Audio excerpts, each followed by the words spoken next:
Star Wars Outer Rim is one of my favorite tabletop games of all time. But ever since the game came out, it's had two glaring holes in it.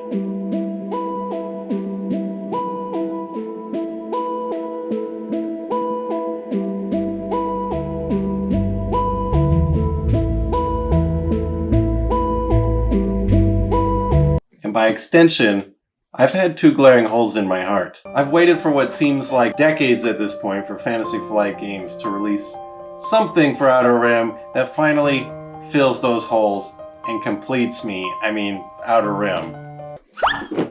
That day has finally come. Yeah. Unfinished Business is the first expansion for Star Wars Outer Rim, and let me tell you, this little box takes what was already a fantastic game and turns it into a phenomenal game. First of all, let's just look at what's in the box and what you're actually going to get out of this expansion. There's so much new content packed into this box. New mechanics, new characters, new ships, all sorts of stuff ready to be discovered. Let's just take a quick look at Outer Rim without the expansion, and then with the expansion, just so we can see exactly how much dang content this little box brings to the game.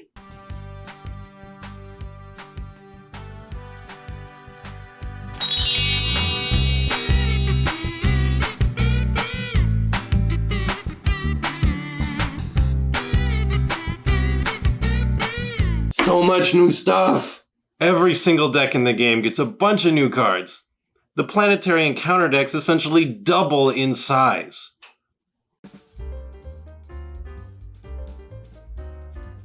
The marketplace decks are now plump with exciting new things to discover, like Dash Rendar and these cool rotating cards like Droid Parts, where you have to deliver the parts and then they're assembled upon delivery, and you rotate the card and you deliver the finished product to the final destination. It's a lot of work, but it's a double payday.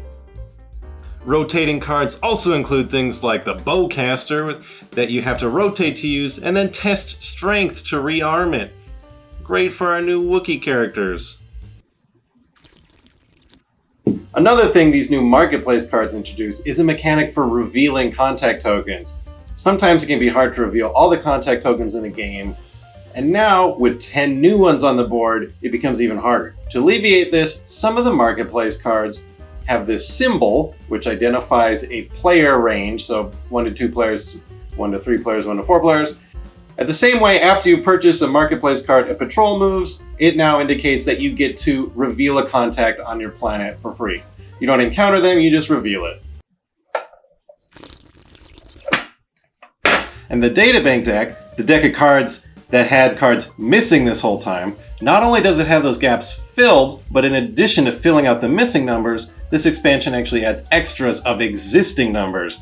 So now you'll always have a choice between 2 potential events when resolving things like jobs and so forth, ensuring more variety each time you play. Or even if you end up failing a job and doing it over and over again, each time you'll get a little bit of variation instead of just doing the same thing over and over. There are so many new cards in these decks to discover, and there are certainly things that might catch you by surprise, like, oops, you broke your arm, have fun with that. And there's so many things on these cards that just bring my canon-obsessed heart so much joy. I'm always feeling like the Leo pointing meme. Infiltrate the White Worms on Corellia. That's the gang that Han and Kira are in at the start of Solo. There's lots of little details in this expansion for loreheads like me to discover and just go, ooh, I know what that's about. But that's just the cards. We've also got a major new mechanic with these new little end caps on the board. The core worlds.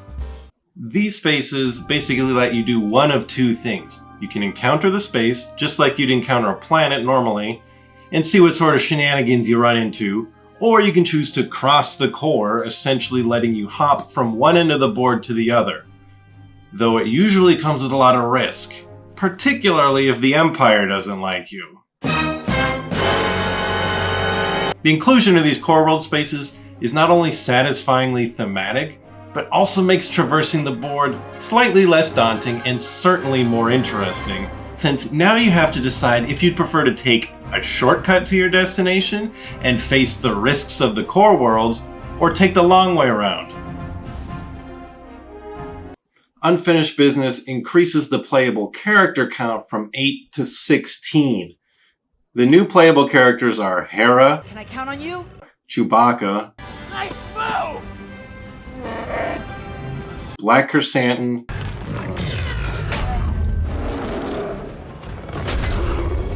Enfys Nest. Enough! I'm going in!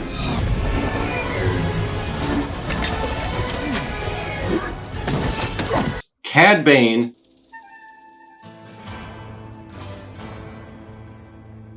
Dengar. Want a guy disintegrated? Get me integrated. That's Dengar's motto. Hondo. And I may not be as young as I once was, but I'm older! and Maz Kanata. Where's my boyfriend?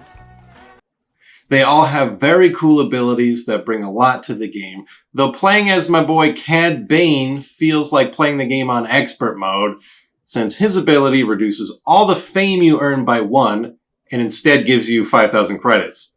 So when you flip his card, you can exchange 20,000 credits for fame. It's tough. It's a tough way to play. So be warned, Cad Bane is difficult. There's no shame in it. All the rest of the new character abilities are very fun and interesting. The expansion also adds 6 new ships, each that come with their own unique flavor and ship goals and abilities. One ship in particular, the Edgehawk-class swoop carrier, is actually a brand new creation for Star Wars for this game. The ship didn't exist in Star Wars before this expansion came out, and it was designed in collaboration with Lucasfilm based on concept art from Solo, which is just so cool. I love that sort of stuff.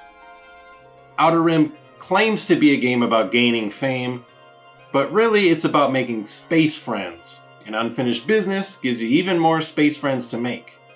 The expansion introduces new orange contact tokens. These tokens are just placed face down on the planets themselves during setup and simply represent the characters who are also player characters like Han Solo, Bossk, Enfys Nest, and so on. So now all of the playable characters are also available to recruit to your crew or to hunt as bounties. This also means that sometimes you might encounter a contact for a character being played by a player. If this happens, you just discard it and you get to do a new thing. The only 2 new contacts that aren't other player characters are Ahsoka and Chopper. Yes, you can recruit Chopper to your crew now. And of course, he complements Hera's character abilities perfectly. Here's some unscripted footage of gameplay of me playing as Hera, recruiting Chopper on Ryloth. It's just, this is what I live for. Let's flip up, It's Chopper! I find him in a wreck of an Old Republic Y-Wing on Ryloth. It's canon! This is so fun, guys! I'm actually glad that Joe is enjoying this. He's probably been stuck here since the Clone Wars and will require some spare parts and repairs. If I'm Hera, which I am, I can spend 3,000. Give me some change, please. And then I get him. Chopper and Hera, friends again. It just warms my Rebels loving heart so much. Weirdly, Zuckuss is still the only of the original Empire Strikes Back bounty hunters who's not represented in the game at all. But just thought I'd point that out. There's still no Zuckuss in this game. Sorry, all those Zuckuss fans out there. There are some additions to the AI rules. Artificial intelligence. Giving the AI player more robust options and even unique behaviors for specific characters.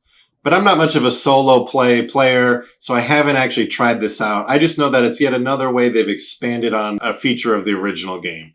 Okay, so that's all the new stuff with the exception of favors and ambitions, which we'll cover in a second.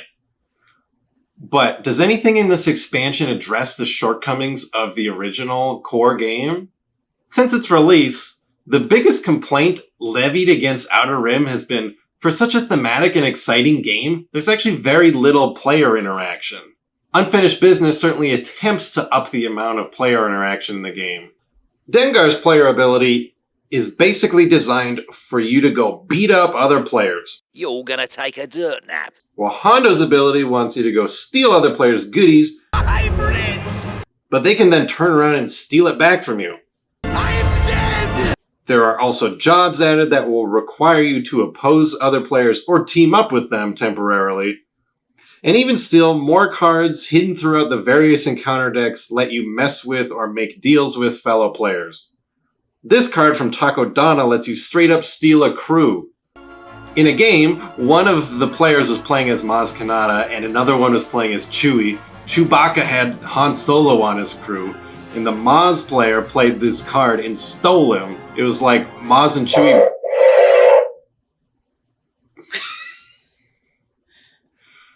The story's not good. There's some dirty tricks hiding in these decks for you to spring on your opponents.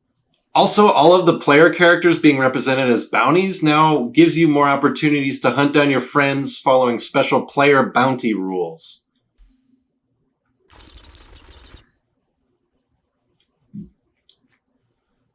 While there is a significantly higher number of cards and mechanics that ask you to interact with your opponents in some way, I think if the lack of player interaction in the base game was a big turnoff for you, you might not find this to be quite enough to fix that problem.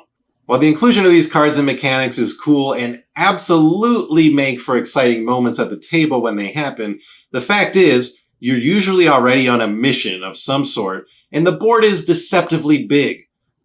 So often going to another player's space to mess with them or team up with them means going out of your way and ignoring your larger goals. But the thing is, the magical and silly Star Wars moments that unfold during a game of Outer Rim are so fun that none of that matters. Outer Rim was already a masterful engine of creating so many fun little narrative moments throughout, and now Unfinished Business has kicked that factory into overdrive. Hey, do me a favor? One of the least interesting additions to the game is the favor system. And you should note, this is an optional system. Each player starts the game with a favor token. And on your turn, any player can ask any other player for a favor, which thematically are framed as basically calling up your space friends on your space phone and asking them to give you some kind of advice, like advice in combat, or to give you a shortcut, or put in a good word with the Empire, or things like that. Mechanically, it means that on your turn, you can say, will somebody give me an extra die in combat? Or, can I pretend that I have tactics during this skill check? And you can offer anything. You can give them credits, you can give them your gear, whatever. This favor token is essentially just another item you can offer in exchange for a favor. The catch is, you can't refuse when somebody offers your own token. So if you give somebody your token and later they ask for a favor and give you this back, you can't say no. He was given an offer he couldn't refuse. The system feels like an unnecessary layer to the game. Didn't really detract from this experience, but it was something that we all just sort of forgot about after a few turns, or that we just didn't treat as particularly useful. Though it did end up coming in clutch a couple times when we actually remember that it existed. The last thing Unfinished Business adds, and really the coolest new addition to the game, besides Chopper, is the ambition system. Ambitions are an optional thing, and they function simply as an alternative win condition. Each player gets to pick one from a randomly dealt selection, and these function not only as how you win, but basically a little personal narrative for your character during the game. You might try and become a pirate queen, or a renowned smuggler, or the best bounty hunter in the galaxy, or a hero of the rebellion. Each of these sheets comes with a unique setup rule that supersedes the game's usual setup, and then just basically functions as a checklist that you need to complete, in addition to reaching 8 fame in order to win.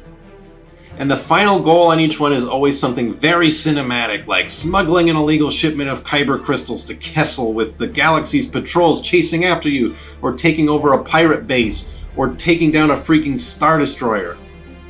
The ambitions do actually make the game take longer, which the rulebook will point out, but they inject so much more flavor into a game that's already soaking in it. Perfect flavor.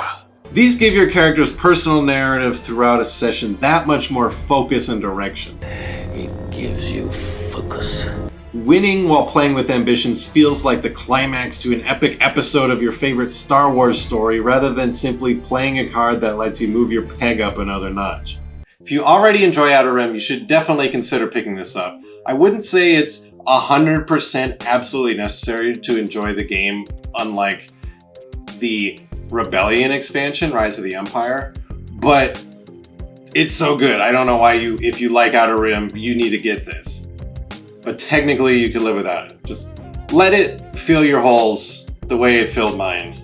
If you're a bit cold on Outer Rim, I'm not sure that Unfinished Business is going to change your mind, but the new ambition system might be enough to do that. Now, if you'll excuse me, all the time I spent making this video is time I could have spent playing Outer Rim. Wait, what the hell?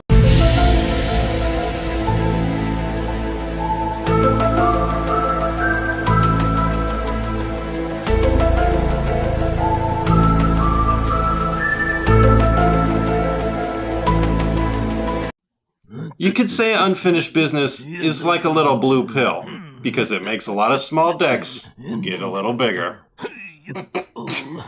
I don't know if I'm going to keep that one or not.